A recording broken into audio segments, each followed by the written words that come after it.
I want to tell you about my hero, my grandfather, whose name was read into the congressional record as a war hero, Joseph H. Kesselman. This was his Bronze Star and his Oak Leaf Cluster. He received many awards, including 2 Purple Hearts, because he was shot multiple times in battle, including once in the head, and he kept fighting. And his greatest accomplishment during the war was not how many people he killed, it's how many people he saved, both American and German. He passed away about 10 years ago, but I carry his strength with me inside of me and think about him every moment of every day. And I'm asking you to please watch his video so you can hear him tell his story in his own words.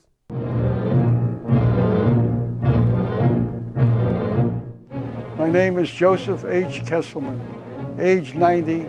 This picture was taken in 1943. This is a picture of myself with 3 other students, or those that went to school with me. We were special. We stayed, the 100 men stayed together at all times. Everybody went to the front. I went to K Company, 3rd Battalion, 309th Regiment, 78th Infantry Division. The rest was everybody out in holes, and the difference between us and the enemy was maybe a mile apart. They were in their holes and we were in our holes. At the same time, as we were actually almost in Germany, there was a radio that spoke in German. The captain wheeled around and said, "Did you understand that?" I said, "Yes, I'm Jewish and I speak Jewish fluently and I can understand a lot of German, and in numbers and names I can understand completely." He says, "All right, you stay here." And he put the other fellow on the front line. That night they dressed me in white, my rifle in white, and the captain told me he'll give me 6 men to go with me. I should go over the line into no man's land, but you must come back with a prisoner. It's very important. They told me, well, now go get a little closer to the line and maybe you'll find a German. As I was creeping along, sure enough, a German started to get out of his hole, and I don't know where he's going, but he wasn't going any further, so I told him to stop. I had my gun on him, and I told him to take his helmet off, drop his gun, and march in front of me. And I brought him to the 6 men. We took him and his 6 men and myself, went back to see the captain. He was delirious. The captain thanked me very much. But from that time on, I had a position called a scout. And before we went into any battle, I had to go out alone, all alone. It sounds difficult. It was difficult. But you don't think about how difficult it is because you haven't seen all the bad parts of the war yet. I had one little incident where I had to go out on a patrol with a group and bring back everybody that they found dead out there before we went out into the attack. We went out into the attack and I went with the captain. When we came to the German barracks area that we were attacking, we had quite a few prisoners. And I was with the captain. We walked through them and the captain said, "Kesselman, undress them. We got to search them and see what they have, no weapons or anything." I somehow muddled through between one German said something, corrected one of the things I said. I used the word coat for a coat, Koit in Jewish. Well, it's a mantel in German, and you know that's also a coat. So it became good. And I kept this fellow near me and was able to undress all the Germans, have them searched, get their clothes on, and in a true military fashion, they went back into American captivity. I had gone out and captured a prisoner. It became routine because I knew where they were and they didn't know there was somebody creeping around inside of them. I took this prisoner back to the captain and we had to go in against a pillbox that was on top of a hill, and we had to go through open terrain maybe as much as 2 miles before we can get to the pillbox, which is suicidal. But I said to the captain, the prisoner said to me that the men would like to surrender that are up in that pillbox. Oh, the captain was thrilled. We'll go up and talk to them. I said, 1 minute, they didn't say they're surrendering. They would like to talk about it. He says, okay, go ahead. So I went up with my prisoner along the edges of the road, which was quite a distance away, and we crept and crawled all along until we were within hollering distance of the pillbox. We hollered at them that they should surrender and that they should come out, and we're not going to hurt them, we'll make them prisoners. And my prisoner called them by name. So they recognized his name, and they opened the door to the pillbox and started to come out, all of them. Captain in charge turned to run. I was pretty good with a rifle, so I shot him. And they all got nervous and ran back into the pillbox. And then they opened up with machine guns and rifles and mortars and everything they could lay their hands on to try to kill my prisoner and me. Finally, they stopped. Now I had to think up something to do. So I said to the prisoner, we'll wave a white flag, you call them by name, and you run into the pillbox and tell them I'm not going to hurt them. I'm one man with a rifle, and I'm not going to hurt this mob of men. He said, all right, and we waved and waved and waved, and he called them by name, and he stood up, and they didn't shoot him, and he ran into the pillbox. I sat there for maybe a half hour, and then the door opened, and all the men came running out towards me. I didn't know what happened, but they all got around me, surrounded me, and they were all happy, clapping each other on the back, and I gave them a German command, Stillgestanden, which means stand at attention. I was only a PFC myself. But they immediately reacted. I said, take your helmets off, Hutte off, Gewehr runter. Throw your guns down and take your hats off, your headgear off. And while they were in tension and in a formation, I marched them down, and the captain was delirious because now we maybe saved 100 lives American. And that's all that interested him. That was the important part. And this he recorded and sent in, and I didn't know it, but he wrote me up for a Bronze Star. We hit a little town called Epanic. Now, I don't know if there's a battle called the Battle of Epanic or not, but it was a tough, tough battle. We came out of the Ardennes forest, and we came to an open clearing, miles open. It was all farm country outside of the forest. We then called for tanks.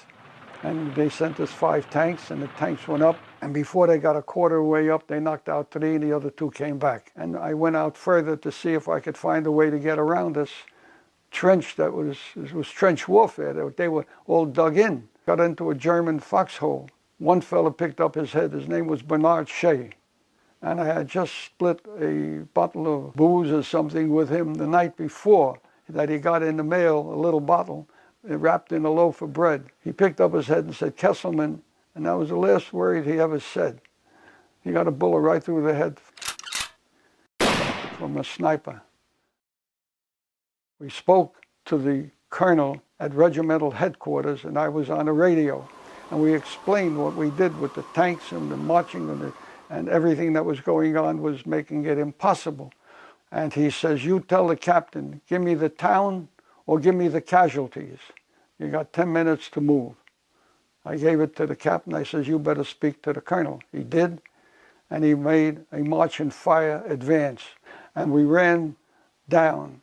We got there with about half of the men. I was running with the captain. He gave me back the radio when I was running, and they picked me out. And the bullets were not hitting my leg, hitting the ground, were alongside of me and following me. And my legs were bleeding from the stones that were being knocked up by the bullets. That's how close they were to me. But I don't know what I did. But we got there, and they bandaged me up a little. I don't think I had any bullets through my legs, maybe scars, and mostly the path of the gunfire from the machine guns. And everybody in the town surrendered. When I got up on top of the hill, I saw a German machine gun laying on the ground there. I picked it up because, gee, I know they had some pretty good weapons, and I fired it. Made a whole boom, boom, boom. Made a lot of noise with it. And when I stood up, I saw a whole group of men, 20 or 30 some odd men, standing there with their hands in the air. I was shocked. I didn't understand it. But then I began to remember the other one that I went through. Maybe this is the same thing. So I ordered them to come forward, which they all did, and I went through the same thing. Stillgestanden, and they all snapped to attention, the weapons down, and I marched them across this 2-mile open field The fellas were cheering. They were hysterical with joy. They did not have to cross this open field with 40 or 30 odd men, whoever was up there, shooting at them. So the captain wrote this up for an oak leaf cluster. I was very happy and surprised. The new captain that came up sent me out on my first mission with him. I went down a road in the middle of the woods, and I went down quite a piece down this open road, walking down in the middle of the woods. And then I heard a noise, and I looked ahead of me, and there was a big tank with German infantry surrounding, advancing towards me. I jumped into the woods and ran until I got my own group. And I reported back to the captain and told him what was coming. One big tank with a lot of German infantry. Well, he deployed all our men, and of course we have bazooka teams, and we have rifle teams, and light machine guns. And when they came near, we began firing, and they stopped, and they stopped, and they went away. And we did not have a battle. And I was very happy with that. We met in an area, and one fellow had a Bible with him, and we conducted ourselves. We had Jewish services. With that, one of the men came running up to me and grabbed me and hugged me and everything. It was my friend from where I lived. We lived on the same street. His name was Sam Kramer. Oh, I says, Sammy, and we're all over this. I says, geez, I heard about you in the battalion. He says, you want to go back? I says, I don't know, do whatever you want. So sure enough, he went back to battalion. He spoke to the major. He told me Kesselman, the fellow that gets the medals up there, he would come to battalion. Would you like to have him? He says, yeah, bring him up. I got a new ST man. That's an intelligence man. And he could use an experienced fighter up. So the next day or the next 2 days, whatever, I get a transfer up to battalion. And I'm now with Sammy Kramer, my friend. The next day after that, the new S2 man, intelligence man at battalion, said he wanted to reconnoiter the town ahead because we're going to attack that town, and he wanted to see what was doing. Can I drive? I said, sure, I can drive. So I got in the Jeep, and he gets 2 bodyguards, and the 4 of us get in the Jeep, and we go through the woods, and we're going up towards this little town. When I get to trying to get up into the town, it's muddy, and it's a little forest area, and I can't get the Jeep up. So he says, you better turn it around and go back, and I'll get another driver. So I turn the Jeep around, I go back, and who's crossing the road? Sammy Kramer. He's the driver. So he gets in the Jeep, I get out of the Jeep, and he goes up the same dirt road in the forest that I just came from that leads to the town. And when they went up, they got to this hill, he put it in 4-wheel drive and got up top of the hill, and they got ambushed, and Sammy Kramer was killed. The driver was the first one killed. So I was very, very sad. And that was about the last big battle we had. And it was really sad. And I felt terrible because when I got home, his wife and his mother came to see me to find out what happened. I could not tell them the truth. It was impossible. It was a very, very sorry story. Why these things happen, I can't understand, I can't figure out. When we came out from this battle with the German barracks areas, they had to stop the Schomandable Dam from blowing up. It's on the Ruhr River, and if it was blown, it would flood the whole valley and disturb our whole, or interrupt anything that we were planning. We'd have to reevaluate everything. And we were giving the 78th Infantry Division, was given the job of getting the dam before it blew. And we had to go through Schmidt, and we went from town to town, I can't tell you, but we had to go fast. And we went very, very fast as we could go. We were fighting like wild men, and we had to get to that dam. When we got to the dam, it was not blown. And we went over it, and we did not let them blow it. So we were then able to fight with the other soldiers that were down south, were trying to get to Remagen, which was south of us. And we started walking. It might have been 30 or 40 miles. And the next morning, we started our fast march, or maybe it was one day put together. And when we got near the Remagen Bridge, we saw they had anti-aircraft guns all along, anywhere near the bridge, because the Germans were trying to bomb the bridge with planes.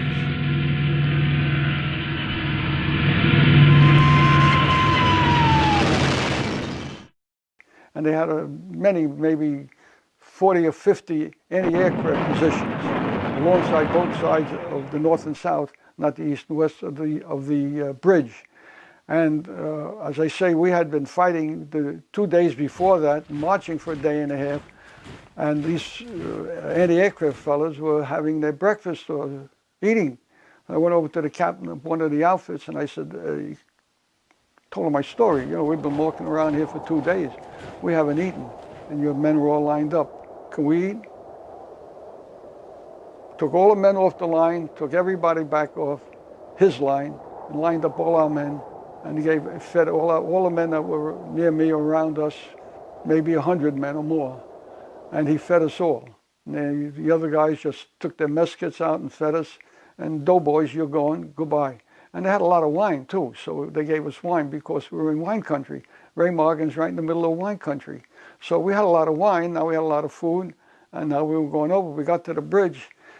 I went over with 6 or 7 guys, and they all got wounded because they were still shooting more. The bridge was captured, and the troops that were in the tunnel at the other end of the bridge had already surrendered, but now they were shooting from far, and they were trying to hit the bridge. I got over, I was okay. And we had to clear the area back there so we could get infantry over and establish a bridgehead so we can go out. And on the middle of that autobahn was a big Tiger tank. I went to school, I knew what a Tiger tank was. And I said to the guy, that's a Tiger tank, now what do you think we ought to do? And I crept and I crawled and I crawled and I crept and I crept up to the tank. There was nobody there. The tank had been abandoned, which told me that they're breaking down and the pressure was on them, and now we're going to really move. And that turned out to be true. And I remember diving into a shell hole, with everybody off the trucks, diving into a shell hole, and my first sergeant, Sergeant Verhoevic, who was a very good man, very tough, very good soldier, and a regular Army soldier, that he jumped himself on top of me and says, don't worry, I'll take care of you. I don't know what happened after that. I have a blackout from then on for at least a period of a couple of days or a week in between. Was I wounded? I don't know how bad. I don't know what happened. But I know about a week later I reported back to the outfit. And everything seemed to be all right. And they wrote me up for Purple Heart. Well, that was the end of practically very hard fighting. We just kept going because the Germans knew that there was no reason to fight. They fought in Berlin hard, but they didn't bring us into Berlin to fight. We stayed back a ways. We stayed there till the war was over. Now I got home very fast because you got points. You went home by points. I had the medals, which I think was 5 points for each medal, and you had a child. I think got so much for a child, and I came home very early. I think I came home the end of November, the beginning of December. And that was the end of my war story. But take the man out of the Army, but you can't take the Army out of the man. I'm most grateful for the way the government has handled my type of case. We have people like me have what they call CID, Combat Incurred Disability. And for that, they give you pensions and income and care. And they have given me in Nassau County has helped me considerably. New York State has helped me considerably. And the federal government has helped me considerably. I'm very proud of our country. God bless America.